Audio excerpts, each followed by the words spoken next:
If you're listening, you probably know that feeling. That constant nagging stress, like you're always running behind, your calendar's jammed, you're juggling 6 things at once, and it feels like you're always playing catch-up in your head. Yeah, we've all been there. And we call it time management, but honestly, that whole idea is kind of failing most of us. It sort of implies we can magically create more time. Right. So today, we're doing a deep dive into something different. How a really old practice, mindfulness, is actually becoming this super effective modern tool for productivity. Interesting. It's transforming that feeling of never having enough time into something more like intentional time allocation. It's about quality, really. Okay, mindfulness. Yeah. I think when people hear that, they picture, silent retreats or monks meditating. But we're talking hard science here, right? Attention training. Exactly. Before we jump into the practical stuff, let's just quickly get on the same page about what mindfulness is. Good idea. So, simply put, mindfulness is just being intensely aware, fully present. Right. Here, right now. It's about focusing your attention on what's happening. Sensations, thoughts, feelings, but without judging them or analyzing them, just observing. Pure observation. Got it. Yeah. And our goal today for you listening is basically to give you the shortcut. We've sifted through the research to pull out actionable, science-backed techniques. The idea is to help you switch off that stressful autopilot mode. Right, and move into that deep, intentional, productive kind of work. Precisely. So let's start with the big misunderstanding. Why does that traditional time management idea, just cramming more stuff into the day, why does that usually lead straight to burnout? Well, it fundamentally misunderstands what we're dealing with. Time. We can't manage time, can we? It's finite. It just ticks by. Sure. What we can manage is what we choose to do with the time we have. So the term we should probably be using is time allocation. Time allocation, I like that. And mindful allocation, it forces you to prioritize quality over just sheer quantity, making sure the time you spend actually lines up with your real goals, your values. Okay, that makes sense. And what about procrastination? If you're someone who always puts things off, Yeah. the sources had a really counterintuitive take on this, didn't they? It's not just laziness. Not at all. This is fascinating. Research actually defines procrastination as a kind of dysfunctional response to negative emotions you don't want to feel. Huh. So it's about feelings. Yeah, think about it. You face a task that makes you anxious.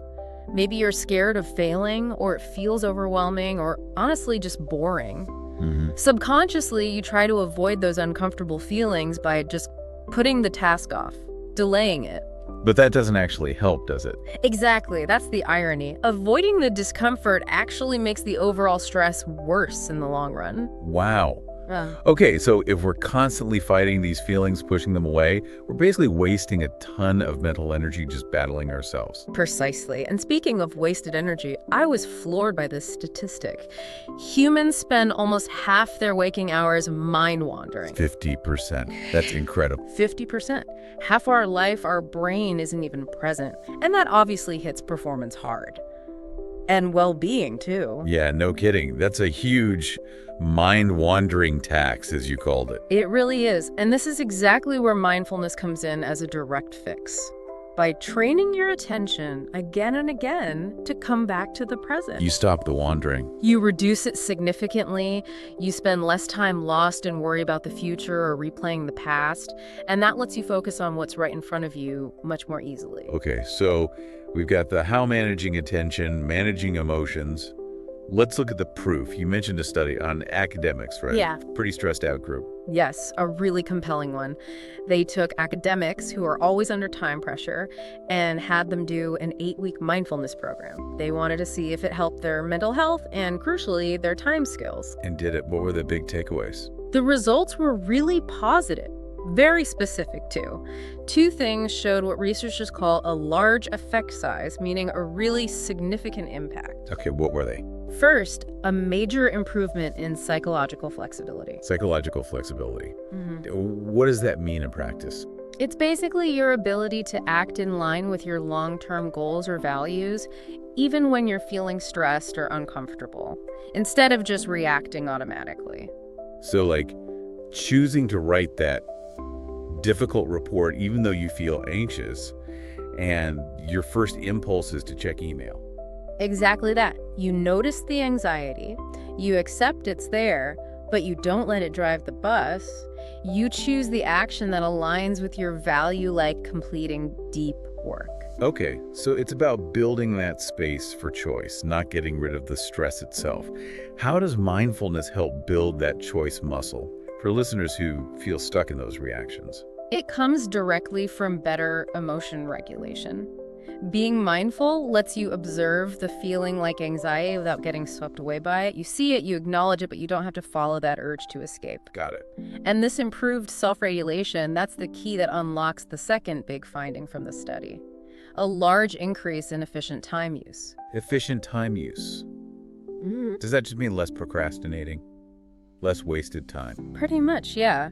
They measured it specifically as less procrastination and less time perceived as wasted during the day. Yeah. And on top of that, they saw real improvements in mental health, too. Less stress, less anxiety, even a significant drop in depression scores. Wow.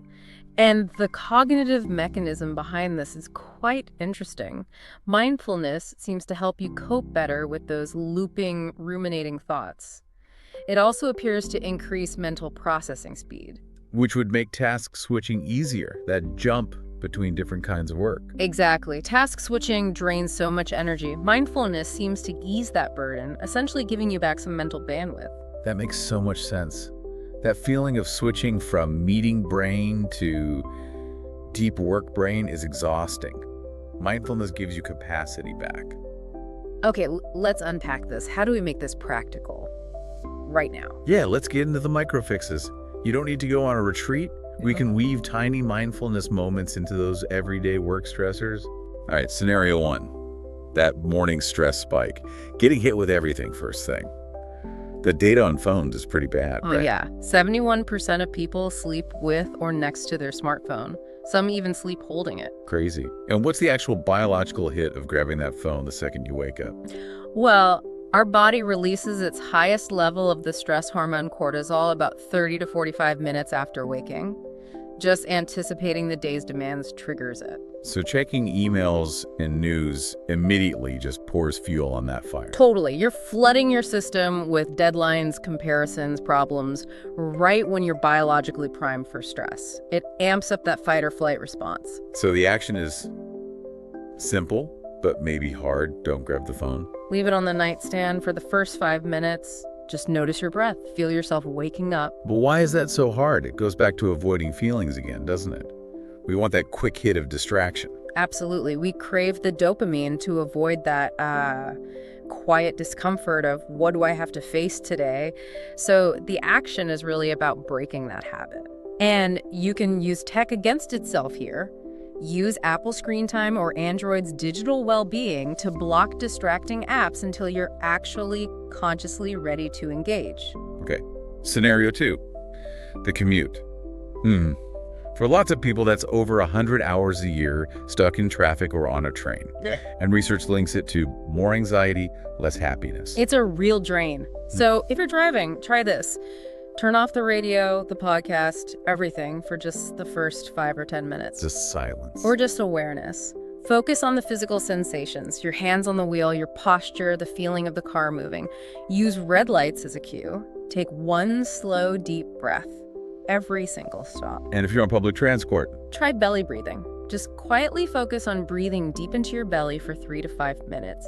It actively triggers your body's relaxation response. A little reset before the day hits. Okay, moving into the workday itself. Scenario 3, email. That notification sound.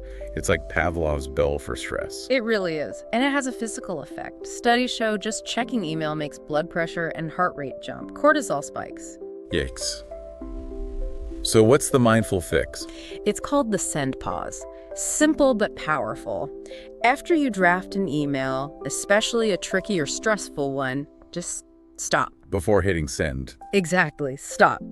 Take 3 slow, deliberate, deep breaths. This is a technique from Dr. Lillian Chung and Thich Nhat Hanh.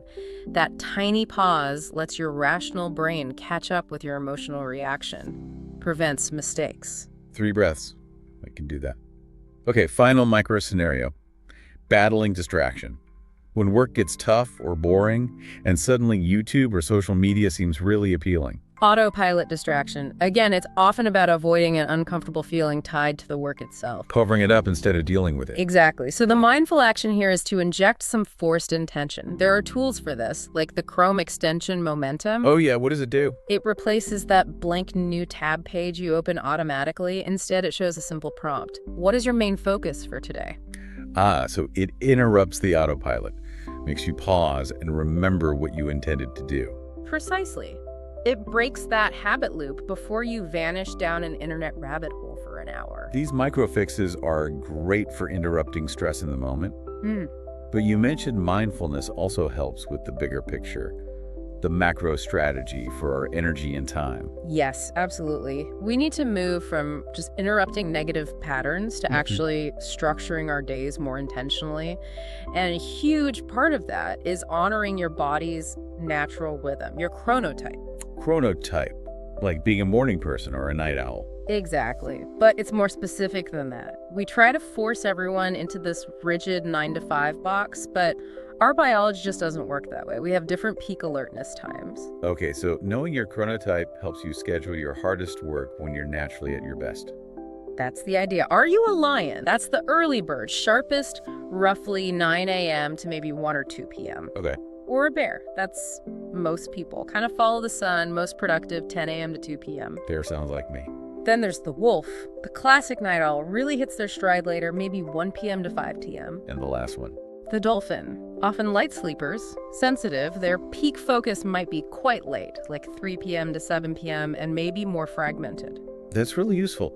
But okay, let's say you're a wolf, peaking in the afternoon. How do you actually use that info if your job has you in back-to-back meetings all morning? That takes mindful planning and some boundary setting. You schedule the low-energy stuff, answering routine emails, simple admin tasks, maybe less critical meetings for your non-peak times, like the morning. And protect the peak time. Fiercely. Guard those afternoon hours for the deep, creative, difficult work. And crucially, this is where mindfulness helps you get honest about your capacity.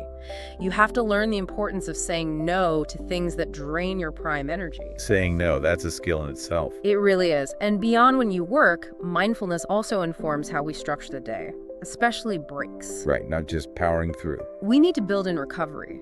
Some companies, like Deloitte, are smart about this. They schedule meetings for 25 or 50 minutes. To build in buffer time automatically. Exactly. Those little 5 or 10-minute gaps let people actually pause, breathe, reset before the next thing.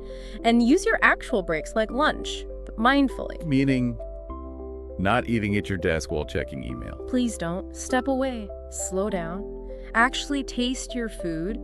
Notice when you feel satisfied and stop then. Not just when the plate's empty or the break is over. Okay, I want to loop back to something you touched on earlier, the PhD student who realized they needed to find joy in the work or change something. Is that realistic for everyone, finding joy in, say, TPS reports? Maybe not joy in the report itself, but it is realistic because it's about a cognitive reframe, shifting your internal narrative. It's moving from that victim mindset, ugh, I have to do this boring, stressful thing, to a mindset of agency, or even appreciation. I get to do this task that contributes to X goal, or I appreciate the opportunity this work provides. So focusing on the why or the opportunity, not just the task itself. Exactly. It's about cultivating appreciation for the bigger picture, even if the task itself isn't thrilling. It genuinely changes the energy you bring to it, makes it less of a slog. Okay.